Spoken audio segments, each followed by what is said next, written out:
Here on your Thursday morning, your Friday Junior, Jason and Alicia here with you as we inch closer and closer to the weekend. A bit foggy outside this morning. Another foggy start to the morning. John, hopefully it burns off sooner than yesterday. Yes, yesterday was absolutely terrible. No, it's fine. It was just the fog. It was just like, oh, come on, come on. Today's not going to be that day. We're going to see fog lift immediately. It's a dense fog advisory until 8. I will tell you there's already some improvements as the wind starts to pick up. And that is good news if you don't want fog. Wind will clear you out. So you can see already some improvements here in the North Metro, but definitely some patchy fog going on to 212, going up to Buffalo and St. Cloud and Princeton. Still foggy there. Give it a little time because even West Metro, but really when you get out towards Wilmer, it's already totally clear in Wilmer. Now you clear it out in Wilmer and then you get punished. You drop 10 degrees because all of a sudden you see clear skies. So truly a double-edged sword. That's why it's 39 here in the cities. There's that wind. See how it's picking up there? 10 to 15 miles per hour. We're going to have that today. That means my confidence for sunshine is actually high. I think it's going to be a fabulous day. Upper 40s. Grab your light coat. Should be a good one today. CC. Hey, good morning. If you're just joining us, I'm seeing a crash here. It's on 610 westbound. It's right at the exit ramp to Highway 252 southbound. It's on the right. So you're seeing a lot of drivers stay in this left lane. Things are still moving though, but it's just a heads up if you're headed this way and going toward the Osseo or Brooklyn Center area in the next 20 minutes. Now, for the past hour, I've been watching out for this crash down in Eden Prairie. It's on 212 eastbound. No slowings happening because of that, so your morning drive should be good if you're down there. I just want to let you know that you could see something if you're down there. Alicia.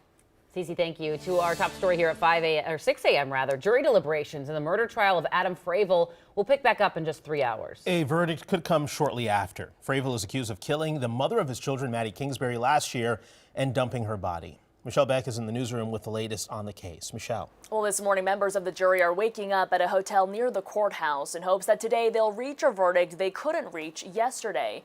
The big question for the jury is whether or not Adam Fravel killed his ex-girlfriend Maddie Kingsbury. But after 7 hours of deliberation, the jury had other questions for the judge, like about premeditation. It also asked, can Fravel be found guilty on all 4 counts? The judge told the jury its decision for one offense should not influence the decision for other offenses. In the next half hour, I'll tell you about the two sides' closing arguments that brought the jury to where it is now. Deliberations start again in 2 hours. Jason. All right, Michelle Beck with the latest. Thank you so much.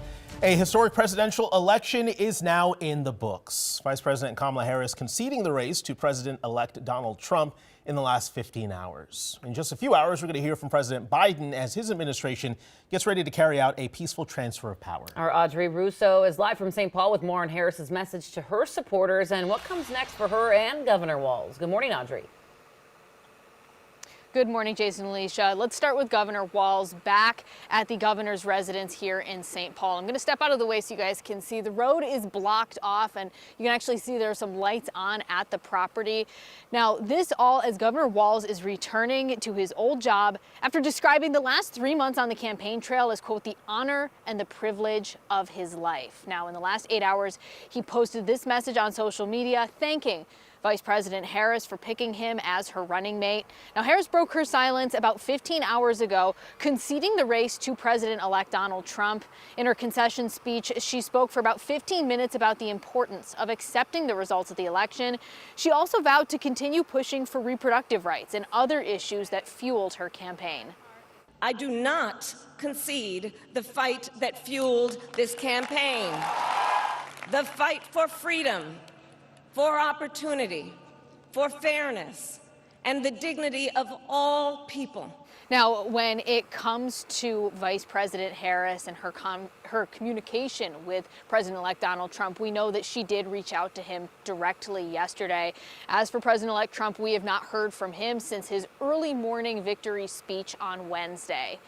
And you're going to hear this phrase a lot. You've probably already heard it, the political realignment that happened in this country on the national level. Well, let me tell you, the same thing appears to be happening on the statewide level here in Minnesota. Governor Walz is walking into a very different St. Paul than when he left. I'll have more on that in the next half hour. But for now, Jason Lee, I'll send it back to you. All right, Audrey Russo reporting live. Thank you. Now, while the race has been called for President-elect Trump, ballot counting is going to stretch on for at least another day in both Nevada and Arizona. The Associated Press estimates Arizona still has about 1 million ballots left to go, and Nevada has about 200,000 left. And on his way back to the White House, Trump did not capture Minnesota's 10 electoral votes, but he trimmed his margin of defeat here from about 7 points in 2020 to 4 points in 2024 and flipped 4 counties, including Blue Earth County. He won in Governor Walz's old stomping grounds by fewer than 500 votes. Trump's gains in Minnesota mirrored trends nationwide, where Harris significantly underperformed compared to Biden in 2020. What we were hearing in the campaign office was what you heard at the national level too, which was economy, economy, economy. I really think it speaks to the issue in Minnesota and nationally, where Democrats have, for some reason, have lost this kind of relationship with working class people. The other counties that flipped red include Nicollet, Winona, and Carlton County, which hadn't gone Republican since Herbert Hoover back in 1928. Meanwhile, it could take weeks to confirm the results of some races for the Minnesota legislature, and that could impact which party is in control.